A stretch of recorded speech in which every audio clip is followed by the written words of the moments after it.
সবুজ, আমার শরীরটা বেশি একটা ভালো না, তাই কখন যে কি হয়ে যায় বলা যায় না।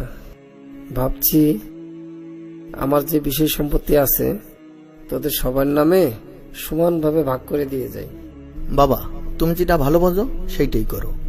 আচ্ছা ঠিক আছে, কালকে উকিলে ডেকে পাঠা, তোদের 3 জনের নামে সমানভাবে লিখে দেই। 3 জন মানে? কেন, তোরা 2 ভাই, তোদের বোন। জান্নাতকে নিয়ে তো আপনার ভাবতে হবে না, ও তো আমাদের একটাই বোন, ওকে আমরাই দেখব। কিরে মা, তোর কোনো চাওয়া পাওয়া আছে? না বাবা, আমার কিছুই চাই না, তুমি শুধু সুস্থ থাকো তাহলেই হবে।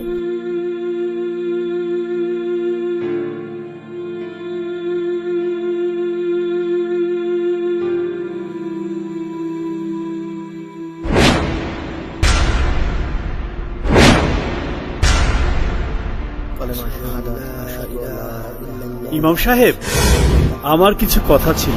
হ্যাঁ বলেন।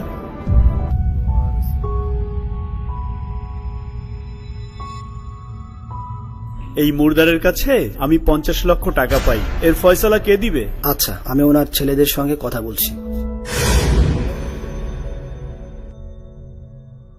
হুজুর, আমার বাবা মারা যাওয়ার আগে এরকম কোনো ওসিয়ত করে যায়নি যে উনি 50 লক্ষ টাকা পাবে। আমি আমার টাকার ফয়সালা না পেলে এই মুর্দারের জানাজা করতে দিতে পারি না।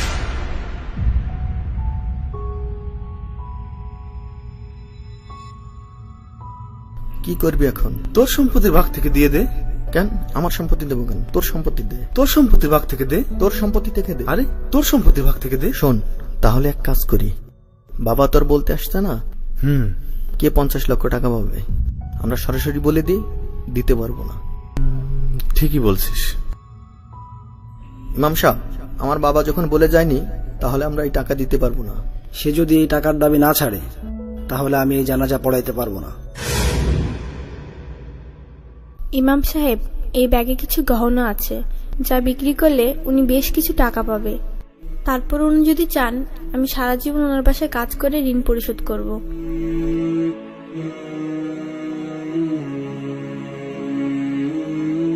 ইমাম সাহেব, উনার কাছে আমি টাকা পাই না, বরঞ্চ উনি আমার কাছে 50 লক্ষ টাকা পান। 50 লক্ষ টাকা পাবে? 50 লক্ষ টাকা? কি বলে? 50 লক্ষ? বাবা তো এরকম কিছু বলে যায়নি। আর আমি আসলে এই 50 লক্ষ টাকার অরিজিনাল উত্তরাধিকারী খুঁজছিলাম। আমি পেয়ে গেছি উত্তরাধিকারী। এই মেয়েটি হচ্ছে এই টাকার 50 লক্ষ টাকার অরিজিনাল হকদার। মা, আমি তোমার উপর খুব খুশি। আল্লাহ তোমার আব্বুকে জান্নাতবাসী করুন, আমিন। পূর্ণাঙ্গ মানুষ হয়ে গড়ে উঠতে এবং একটা নিশ্চিত ভবিষ্যতের পথে পা বাড়াতে বাবা মায়ের যে অবদান, কোনো মূল্যেই সেই ঋণ শোধ করবার নয়। অথচ আমরা কেউ কেউ সামান্য ভুল বা অবহেলায় বাবা মায়ের আশীর্বাদ পুষ্ট সেই জীবনকে করে ফেলি কলুষিত। আর যে সন্তান কৃতজ্ঞ চিত্তে বাবা মায়ের ইচ্ছা, বাসনা কিংবা অপূর্ণ কাজ সম্পাদনে নিজের সর্বস্ব বিলিয়ে দিতেও দ্বিধা করে না, আল্লাহর শুভ দৃষ্টি তার উপরে বর্ষিত হয়। বাবা মায়ের প্রতি দায়িত্ব পালনের মাধ্যমে আল্লাহর সন্তুষ্টির পথে আপনাদের জন্য আমাদের এই দাওয়াত।